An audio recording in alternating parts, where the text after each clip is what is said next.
She watched the bolt cutters like they were part of her plan. I swear, some people really think the world's just theirs to grab. The woman in the MAGA hat screamed, mouth wide, hands tight on bolt cutters. She lunged at the lock. The metal snapped. The gate rattled. Camera blinked red. Still, Alyssa didn't speak, didn't move, didn't even blink. Behind her, a MacBook came to life. Beside her, the dog tensed, ears sharp, eyes locked. The woman shouted louder, "This gate's not yours!" But the lens caught everything, especially the hat. And Alyssa? She was counting, not seconds, steps. Because some traps don't need bait, just arrogance on camera. She wasn't here for the trees, or the silence, or the lake they kept using like it was some neighborhood perk. Alyssa Carr came back because of a gate, a locked gate, and a promise. She was 42, used to write litigation backends for federal systems, things designed to trace every loophole. 3 months ago, she logged out for good, sold the condo in Arlington, and came back here, alone, to the house he built, to the fence he welded, to the pool where he collapsed. David Carr, HOA electrician, died fixing a junction box no one else wanted to touch. The only thing she asked for in the will was that this part stay private, the pool, the gate, the land beneath it, and that no one, no matter how loud, how rich, how entitled, ever stepped past that lock again. She didn't put the sign up for show. She drilled every bolt herself. Private access, recorded 24/7. They walked past it. They swam anyway. She started watching the footage after the second beer can floated up. Started clipping timestamps after the fourth garden chair went missing.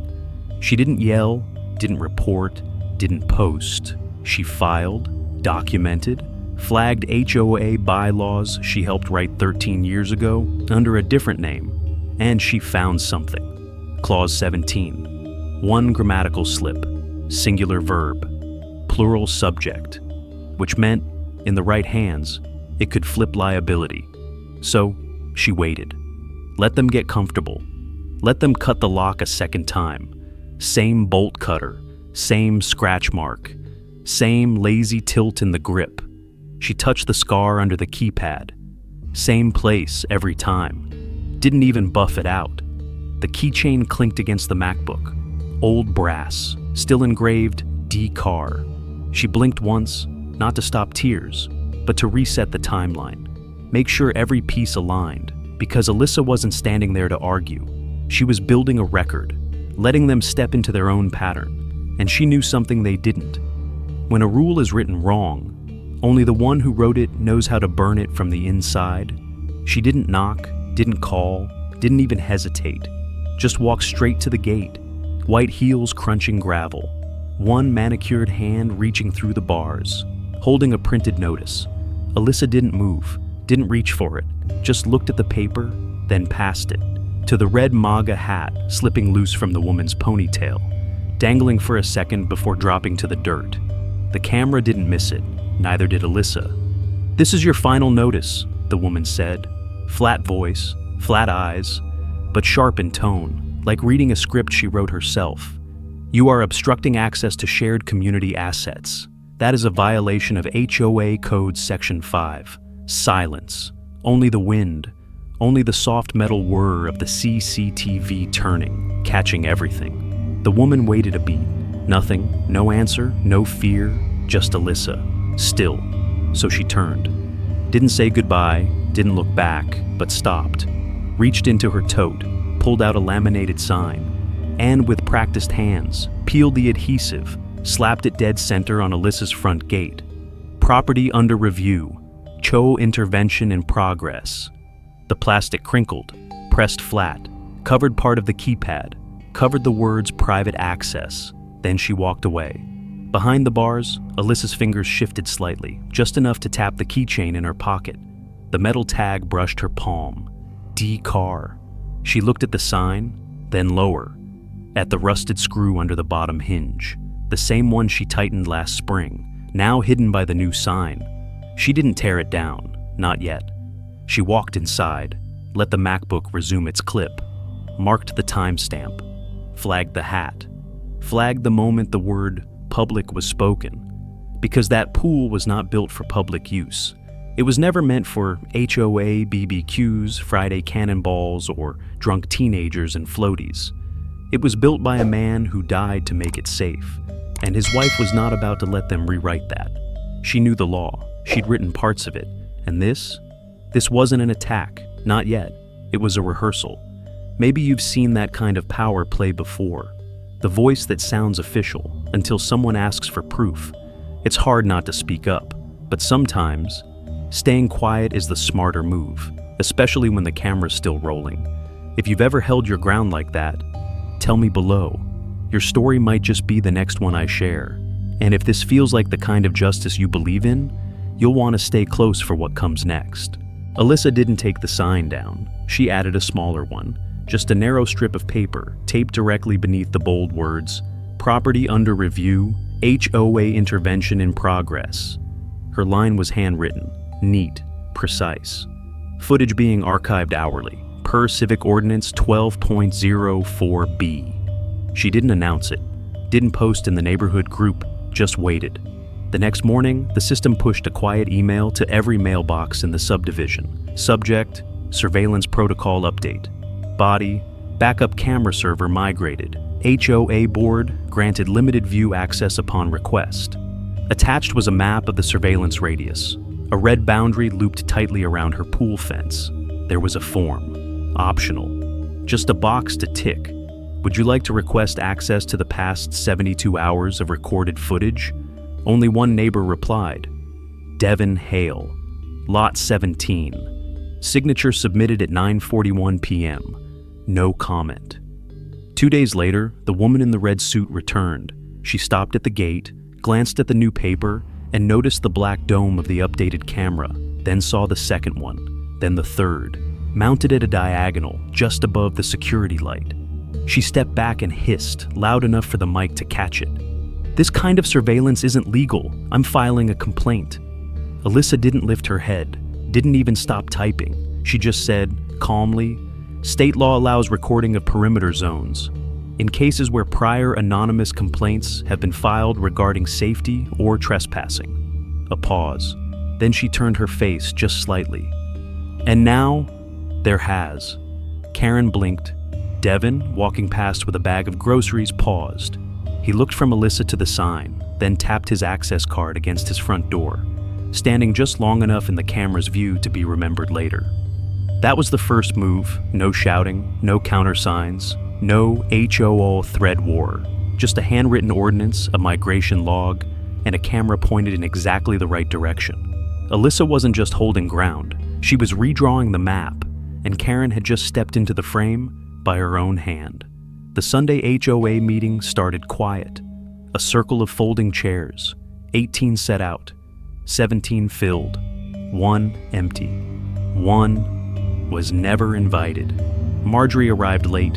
She didn't apologize, didn't look up, just walked straight into the clubhouse with her clipboard and venti Starbucks, pen tapping, voice flat. "We'll need to reevaluate the camera setup. There may be a mandate to revert the gate lock to the original model." Alyssa didn't turn. She didn't blink. She just flipped her MacBook to AirPlay. The big screen behind her lit up. Email dated 5 weeks ago. Subject line, "New lock confirmation, HOA guidelines." From HOAadmin@pinecrest.gov. Signed, Alyssa Carr, Tech Advisor. Status, approved via board consensus. Silence. Then, click. The pen dropped from Marjorie's hand. It hit carpet, soft but final. Everyone looked. Devin cleared his throat first. "So, who approved the old model? 'Cause the only one I see here is this." Karen, sitting behind her mother, froze, then turned, confused. "You told me no one approved it. You said her lock was illegal." Marjorie didn't answer. She just gripped her coffee so tight the lid popped. Still, Alyssa didn't speak. Just one more click, new tab, a 12-second clip, date stamped, unedited. Kaylee, Marjorie's daughter, stepping out of the pool, water dripping, phone at her ear, laughing. "Hey, I'm just gonna fake a drowning call, okay? She'll have to open the gate if 911 shows up."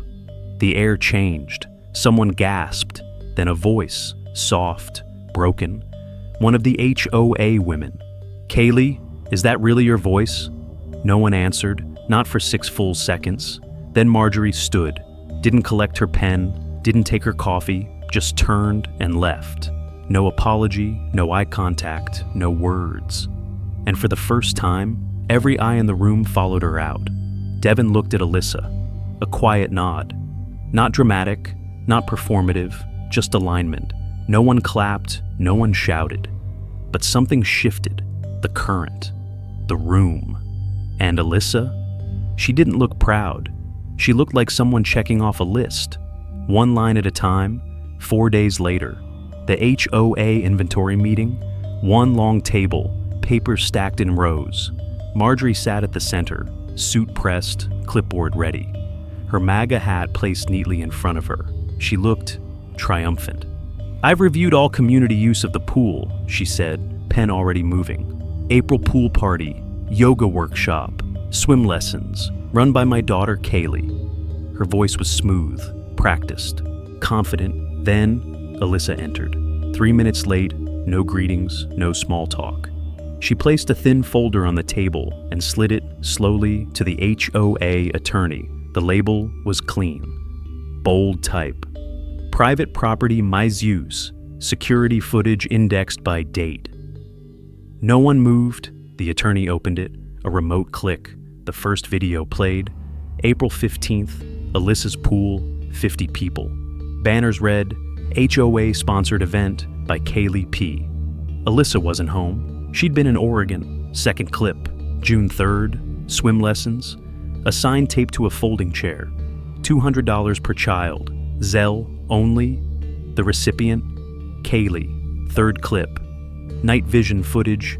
Pool lights flashing. EDM playing. Wine bottles clinking. Marjorie, wearing that same pink suit, checking off a guest list. The room changed. One of the board members spoke. "Did you know this was private property?" Marjorie lifted her chin. "The pool had been proposed for public use." Alyssa finally spoke. Calm, clear. The vote was recorded. Proposal denied. 8 votes against, including yours. All eyes turned. An older man squinted, then nodded. "She's right. You opposed it yourself." Marjorie's face shifted. Just slightly. Enough to see it crack. I thought it was approved." Her voice was thinner now, less certain. The pen in her hand stopped moving. From the back of the room, Devin opened the door. 2 uniformed officers stepped in. One read from a folded document. "Marjorie Pike, you are under investigation for unauthorized use of private property exceeding $10,000 in personal gain." She didn't argue, didn't stand. Just extended her wrists as the cuffs clicked shut. No one made a sound. Karen, her daughter, stood frozen near the wall. She didn't follow, didn't speak, didn't reach out. The thin folder stayed on the table, still, plain, its title glinting under the overhead light.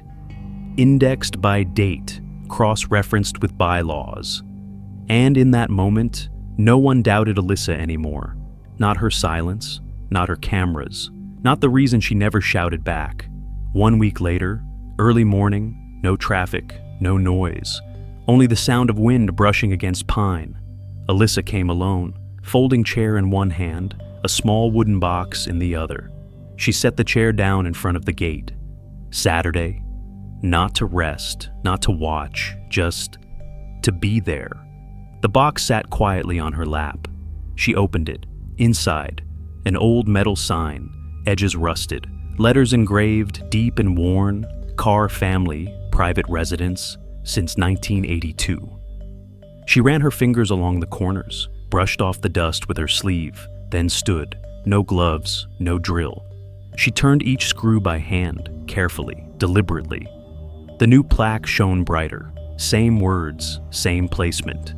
But in the bottom right corner, etched freshly, "Do not mistake silence for permission."